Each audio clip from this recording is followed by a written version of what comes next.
Hello everyone, high नमस्ते। Arc daily with Mohan YouTube च्यानलमा तपाईँहरूलाई स्वागत छ। तपाईँहरूलाई आज म अटोक्याड बेसिक कोर्सदेखि एडभान्स कोर्स सिकाउने नै छु। त्यो तपाईँलाई वाचा पनि गरेको छु र नगरपालिकामा कसरी पास हुन्छ त्यो कुराहरू सबै तपाईँलाई चाहिँ म अहिले पहिलो भिडियोमा के सिकाउँछु सबै कुराहरू चाहिँ देखाइसकेको छु र तपाईले छुट्नु भएछ भने चाहिँ मेरो पहिलो भिडियो गएर युट्युब च्यानलमा हेर्न सक्नुहुन्छ। Arc with daily Mohan YouTube च्यानलमा गएर युट्युबमा सर्च गर्नु, त्यहाँ चाहिँ तपाईले मेरो फर्स्ट भिडियो हेर्न सक्नुहुन्छ र त्यो फर्स्ट भिडियोमा चाहिँ सबै कुराहरू चाहिँ तपाईहरुलाई डिटेलमा भनिएको छ। र आज म तपाईहरुलाई AutoCAD basic कोर्सको रिबनको main standard tool बारमा चाहिँ ड्रो टुल बार चाहिँ तपाईहरुलाई म सिकाउने आज कोसिसमा छु। र आज यो ड्रोइङ टुल बारमा के छ र यो कसरी काम गर्छ त्यो तपाईहरुलाई चाहिँ म सिकाउँछु। फर्स्टमा चाहिँ तपाईहरुलाई चाहिँ भनेपछि लाइन टुल बार यो सबभन्दा इम्पोर्टेन्ट टुल बार हो। अटोक्याडमा लाइन कोर्न आएन भने अरु केही गर्न आउँदैन। त्यही भएर चाहिँ तपाईले चाहिँ लाइन कोर्न पहिला सिक्नुपर्छ। त लाइन कसरी कोरिन्छ एउटा चाहिँ यो रिबनको यो मेन स्ट्यान्डर्ड टुल बार देखि चाहिँ तपाईले चाहिँ यसो लाइनलाई क्लिक गरेर लाइनलाई यसो क्लिक गर्नुभयो भने चाहिँ तपाईको लाइन कमान्ड चाहिँ सेट भइसक्यो। तपाई कमान्ड बारमा पनि हेर्न सक्नुहुन्छ। यहाँ कमान्ड बारमा लाइन स्पेसिफाई फर्स्ट पोइन्ट अनि के भन्छ उहाँले चाहिँ कम्प्युटरले के भन्छ भनेपछि फर्स्ट पोइन्ट दिनु अनि फर्स्ट पोइन्ट हामीले दियौं, यसरी क्लिक गर्यौं। र अर्को के भन्छ लाइन, यहाँ के भन्छ लाइन स्पेसिफिक नेक्स्ट पोइन्ट के गर्ने हामी यदि यसलाई चाहिँ अर्थो अहिले अफ छ, त्यही भएर चाहिँ यो 60 डिग्रीमा घुमेको हो। त्यही भएर हामी अहिले चाहिँ अर्थो मोड अफलाई चाहिँ अन गरिदिन्छौँ। अब होरिजन्टल अनि भर्टिकल मात्र जान्छ। अनि लाइन स्पेसिफिक फर्स्ट पोइन्ट अनि सेकेन्ड पोइन्ट दिँदाखेरि हामी चाहिँ सपोज 10 फिट दियौँ, 10 फिट अनि इन्टर। 10 फिट इन्टर दिइसकेपछि चाहिँ हाम्रो के भयो अब यो हेरौँ 10 फिट भयो कि भनेन। अब यो डाइमेन्सन यदि तपाईले चाहिँ कमान्डबाट लिन सक्नुभयो भने DLI अनि इन्टर गर्नुभयो भने चाहिँ डाइमेन्सन लाइन आइहाल्छ। अनि यो क्लिक गरेर अनि फेरि यहाँ क्लिक गर्नु, त्यसपछि यो 10 फिट छ मलाई थाहा भयो। त्यसपछि चाहिँ हामी चाहिँ अगाडि चाहिँ पहिला अब टुल बार देखि लियौं, यो रिबनको टुल बार देखि चाहिँ। अनि अर्को चाहिँ हामी अब के गर्न सक्छौं भनेपछि कमान्डबाट चाहिँ हामी अब यो लाइन लिन सक्छौं। जस्तै कि के हुन्छ भनेपछि कमान्डबाट चाहिँ यहाँ यो कमान्ड बार हो, यो कमान्ड बार। यो कमान्ड बारमा गएर तपाईले यल अनि इन्टर थिच्नु भयो भने चाहिँ यो कमान्ड चाहिँ लिसकेपछि यसमा कमान्ड बारमा के भन्छ स्पेसिफिक फर्स्ट पोइन्ट अनि हामी फर्स्ट पोइन्ट कतै दिने। अनि त्यसपछि के भन्छ नेक्स्ट पोइन्ट। जस्तै हामी अब किबोर्डबाट चाहिँ जस्तो 5 अनि फिट अनि इन्टर थिच्नु भयो भने 5 फिट आयो। अब आयो कि आएन त्यो तपाईले लिनियर डाइमेन्सनबाट चाहिँ नाप्न सक्नुहुन्छ। इन्टर गर्यौं अनि फेरि यो यहाँ क्लिक गरेर अनि फेरि यो क्लिक गर्नुभयो भने चाहिँ यो 5 फिट आएछ। त्यसपछि चाहिँ हामीले अर्कोबाट पनि लिन सक्छौं। त्यो के हो भनेपछि तपाईले चाहिँ अब पहिला यो टुल बारबाट लिनुभयो स्ट्यान्डर्ड टुल बारबाट, त्यसपछि यो कमान्डबाट ल्याउनु भयो लाइन। अनि अर्को यहाँ के छ मेनु बार। यो मेनु बारबाट पनि तपाईले चाहिँ यसरी मेनु बारले क्लिक गरेर यहाँ लाइनमा गएर क्लिक गरेर यो कमान्ड ल्याउन सक्नुहुन्छ। र फेरि तपाईले फर्स्ट पोइन्ट त्यही भनेको छ लाइन स्पेसिफिक फर्स्ट पोइन्ट अनि फर्स्ट पोइन्ट क्लिक गर्नुभयो अनि अर्को लाइन स्पेसिफिक नेक्स्ट पोइन्ट भन्दैछ। नेक्स्ट पोइन्ट हामी कति दिने त सपोज 8 फिट दियौँ, इन्टर गर्यौँ 8 फिट भयो। फेरि अब डबल इन्टर गर्दा पनि यो कमान्डबाट बाहिर निस्किन सकिन्छ या एस्केप गर्दाखेरि पनि यो कमान्डबाट बाहिर निस्किन्छ। हामी अहिले एस्केप गर्यौँ, एस्केप गरिसकेपछि यो कमान्डबाट बाहिर निस्क्यौँ। त्यसपछि हामी फेरि यहाँलाई नापौँ लिनियर डाइमेन्सनबाट यो क्लिक गर्यौँ, त्यसपछि फेरि यहाँ क्लिक गर्यौँ, अर्को क्लिक गर्यौँ अनि यो 8 फिट भयो। त हामी कति तरिकाबाट सिक्यौं त लाइन कोर्नलाई। एउटा टुलबारबाट अर्को कमान्डबाट र अर्को यो मेनु टुलबारमा गएर चाहिँ यसरी लाइन थिचेर चाहिँ तपाईहरुले चाहिँ यो लाइन बार चाहिँ युज गर्न सक्छौं। अब चाहिँ हामी चाहिँ लाइन सिक्यौं र त्यसपछि हाम्रो अब के छ भनेपछि पोलिलाइन। पोलिलाइन के हो र अब यो पोलिलाइन र यो लाइनमा के फरक छ त्यो पनि म छोटकरीमा भन्छु। पहिला चाहिँ तपाईहरुले चाहिँ यो पोलिलाइन कसरी निकाल्ने, यो कमान्डमा कसरी गर्ने, यो पनि तीन तरिकाबाट नै ल्याउन सक्नुहुन्छ। जस्तै कि सुरुमा चाहिँ हामीले यो टुलबारबाट चाहिँ यो रिबनको टुलबारदेखि चाहिँ हामी फर्स्टमा पोलिलाइनलाई यसो क्लिक गर्यौं। क्लिक गरिसकेपछि चाहिँ यो क्लिक गर्यौं र क्लिक गरिसकेपछि हामीले अब यसमा पनि डाइमेन्सन दिएर स्पेसिफिक फर्स्ट पोइन्ट भन्ने छ, स्पेसिफिक फर्स्ट पोइन्ट अनि आर्क अनि अरु धेरै कुराहरु छ यहाँ।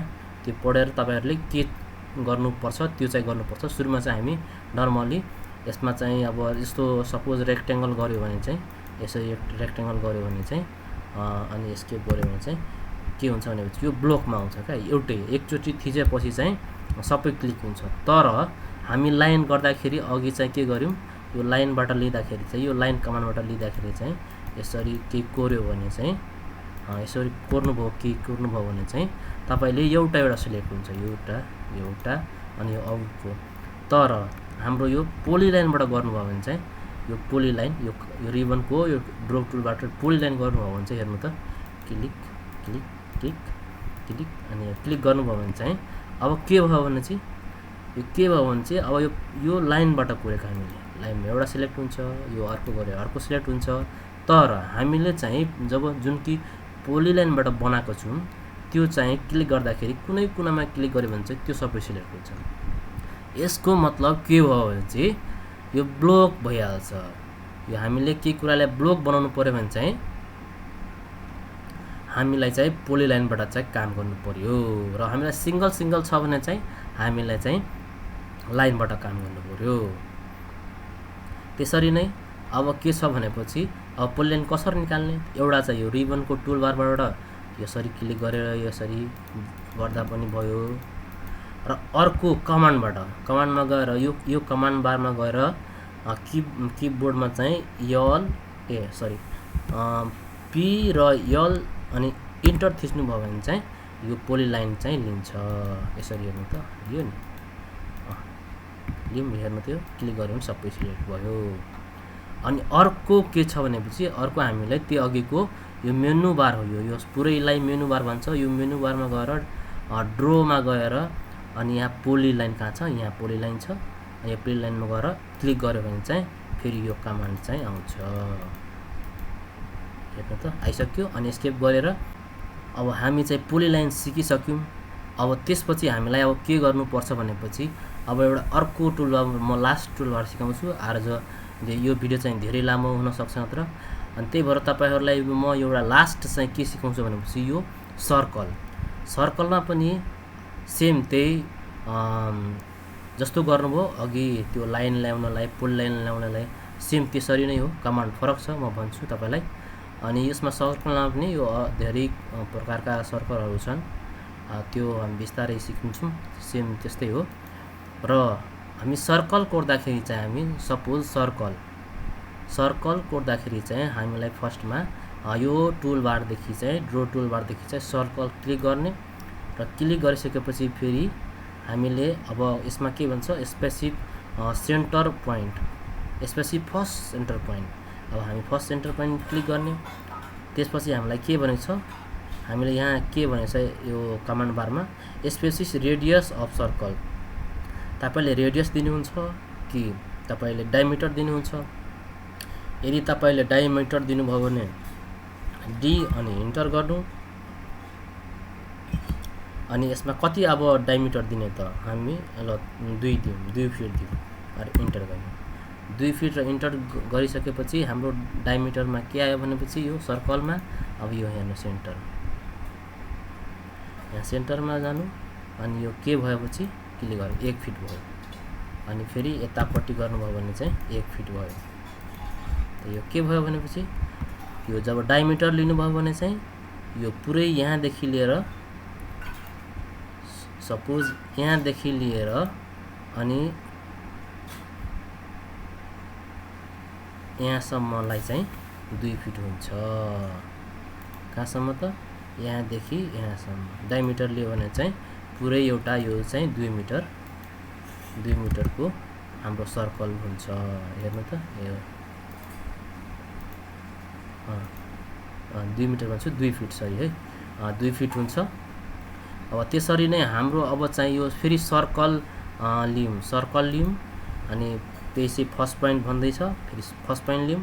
त्यसपछि हामीले यदि रेडियस आर गर्यौँ भने चाहिँ अनि इन्टर गर्यौँ आर अनि इन्टर गर्दाखेरि चाहिँ सरी है इरेज गरौँ पहिला अनि सी अनि हामी कमान्ड बारबाट गऱ्यौँ भने चाहिँ सी इन्टर अनि फेरि क्लिक गऱ्यौँ अनि हामीले यदि डी अब डाइमेन्सन रेडियसबाट दियौँ चाहिँ डी के भन्छ आर अनि इन्टर गऱ्यौँ अनि कति यसमा चाहिँ अब दिने त अनि फेरि यसमा 3 हामीले रेडियस पनि अब गरिसक्यौँ। हामीले के गर्यौँ त रेडियस वाला पनि गर्यौँ र यो डायमिटर वाला पनि गर्यौँ। डायमिटर हामीले अघि 3 लिँदाखेरि चाहिँ यहाँदेखि पुरै 3 आयो 3 भन्छु 2 आयो अनि त्यसपछि हामीले 3 लिँदाखेरि या 3 र 3 6 भयो। यता रेडियस भनेको त यहाँ सेन्टरदेखि आधी हो नि त अनि डायमिटर भनेको पुरै डायमिटर भयो